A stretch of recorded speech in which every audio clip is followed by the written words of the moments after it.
ಎಲ್ಲರಲ್ಲೂ ಒಂದು ಪ್ರಶ್ನೆ.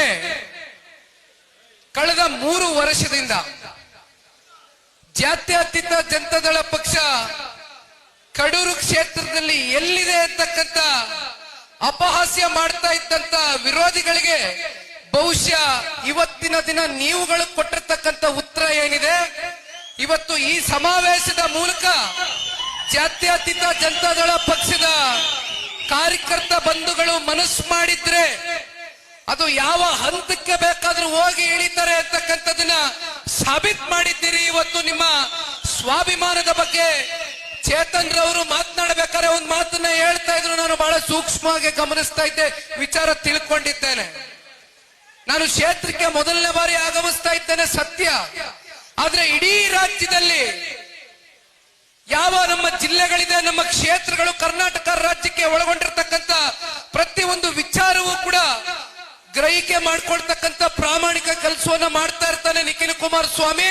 ನನಗೆ ಗೊತ್ತಿದೆ, ಚೇತನ್ ರವರು ಹೇಳಿದಂತ ಒಂದು ವಿಚಾರ ನನ್ನ ಗಮನದಲ್ಲೂ ಇದೆ. ಕ್ಷೇತ್ರದಲ್ಲಿ ಇರ್ತಕ್ಕಂಥ ಕಾರ್ಯಕರ್ತ ಬಂಧುಗಳ ಒಂದು ಸ್ವಾಭಿಮಾನದ ಬಗ್ಗೆ ಚೇತನ್ ರವರು ಮಾತನಾಡ್ತಾ ಇದ್ರು. ಅಧಿಕಾರ ಇರಲಿ, ಅಧಿಕಾರ ಹೋಗ್ಲಿ, ಜನತಾದಳ ಪಕ್ಷವನ್ನ ಕೇವಲ ಬಾವುಟವನ್ನ ಕೈಯಲ್ಲಿ ಹಿಡಿದಿರ್ತಕ್ಕಂಥದ್ದಷ್ಟೇ ಅಲ್ಲ, ಹೃದಯದಲ್ಲಿ ಆ ಬಾವುಟವನ್ನ ಅಚ್ಚೆ ಹಾಕ್ಸ್ಕೊಂಡಿರ್ತಕ್ಕಂಥ ಸಹಸ್ರಾರು ಸಂಖ್ಯೆಯ ಅಭಿಮಾನಿಗಳು ಇವತ್ತು ಕಡೂರು ವಿಧಾನಸಭಾ ಕ್ಷೇತ್ರದಲ್ಲಿ ಇರ್ತಕ್ಕಂಥದ್ದು ಬಹಳ ಸ್ಪಷ್ಟ ಅಂತಕ್ಕಂಥದ್ದನ್ನ ಇವತ್ತು ಮತ್ತೊಮ್ಮೆ ಸಾಬೀತು ಮಾಡಿದ್ದೀರಿ. ಮತ್ತೊಂದು ಮಾತು ಚೇತನ್ ರವರು ಹೇಳ್ತಾ ಇದ್ರು, ದತ್ತಣ್ಣ ಅವರು ಕೂಡ ಮಾತಾಡಬೇಕಾದ್ರೆ ಹೇಳ್ತಾ ಇದ್ರು. ಚೇತನ್ ರವರು ಒಂದು ಮಾತು ಹೇಳಿದ್ನ ಗಮನಿಸ್ಕೊಂಡೆ. ಇವತ್ತೇನು ನಮ್ಮ ಕಾರ್ಯಕರ್ತರುಗಳು ಪ್ರತಿನಿತ್ಯ ಯಾತನೆಯನ್ನು ಅನುಭವಿಸ್ತಾ ಇದ್ದೀರಿ, ಪ್ರತಿನಿತ್ಯ ನೋವನ್ನ ಕೊಡ್ತಾ ಇದ್ದಾರೆ ಇಲ್ಲಿ ಇರ್ತಕ್ಕಂಥ ಕೆಲವೊಂದಷ್ಟು ರಾಜಕೀಯ ಪಕ್ಷದ ನಾಯಕರುಗಳು.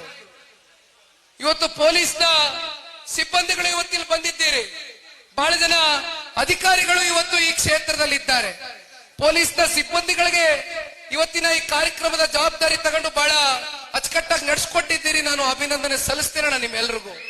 ಆದ್ರೆ ಒಂದು ಮಾತು ಈ ಸಂದರ್ಭದಲ್ಲಿ ಕ್ಷೇತ್ರದ ಅಧಿಕಾರಿಗಳಿಗೆ ಹೇಳಲಿಕ್ಕೆ ಬಯಸ್ತೇನೆ, ಅಧಿಕಾರ ಅಂತಕ್ಕಂಥದ್ದು ಯಾರಿಗೂ ಕೂಡ ಶಾಶ್ವತ ಅಲ್ಲ.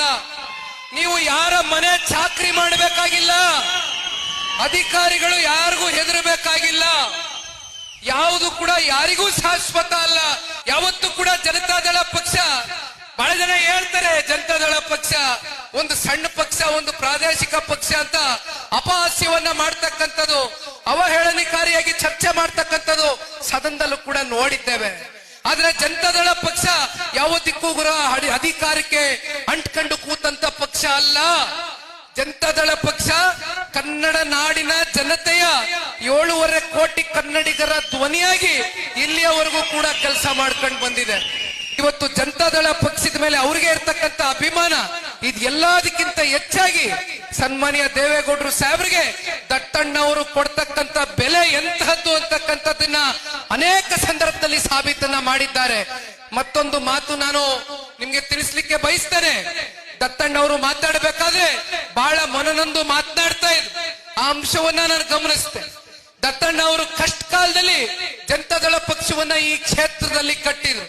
ಅವತ್ತು ಸನ್ಮಾನ್ಯ ದೇವೇಗೌಡರು ಸಾಹೇಬರು ಅವ್ರ ಕೈಯಲ್ಲಿ ಬಾವುಟವನ್ನ ಕೊಟ್ಟು, ದತ್ತಣ್ಣ ಅವರೇ ನೀವು ಈ ಕ್ಷೇತ್ರದಿಂದ ಸ್ಪರ್ಧೆ ಮಾಡಬೇಕು, ಈ ಕ್ಷೇತ್ರದಲ್ಲಿ ನೀವು ಪ್ರತಿನಿಧಿಸಬೇಕು ಜಾತ್ಯತೀತ ಜನತಾದಳ ಪಕ್ಷವನ್ನ ಅಂತ ಅಂದಂತ ಸಂದರ್ಭದಲ್ಲಿ ದತ್ತಣ್ಣ ಅವರು ಯಾವತ್ತೂ ಕೂಡ ಅಂಜಿ ಹಿಂದೆ ಹೋಗ್ಲಿಲ್ಲ. ಹೊರತುಪಡಿಸಿ ದೇವೇಗೌಡರು ಸಾಹೇಬರು ನಮ್ಗೆ ಮಾರ್ಗದರ್ಶನ ನೀಡ್ತಾ ಇದ್ದಾರೆ, ನಮ್ಗೆ ಆದೇಶ ಹೊರಡಿಸ್ತಾ ಇದ್ದಾರೆ.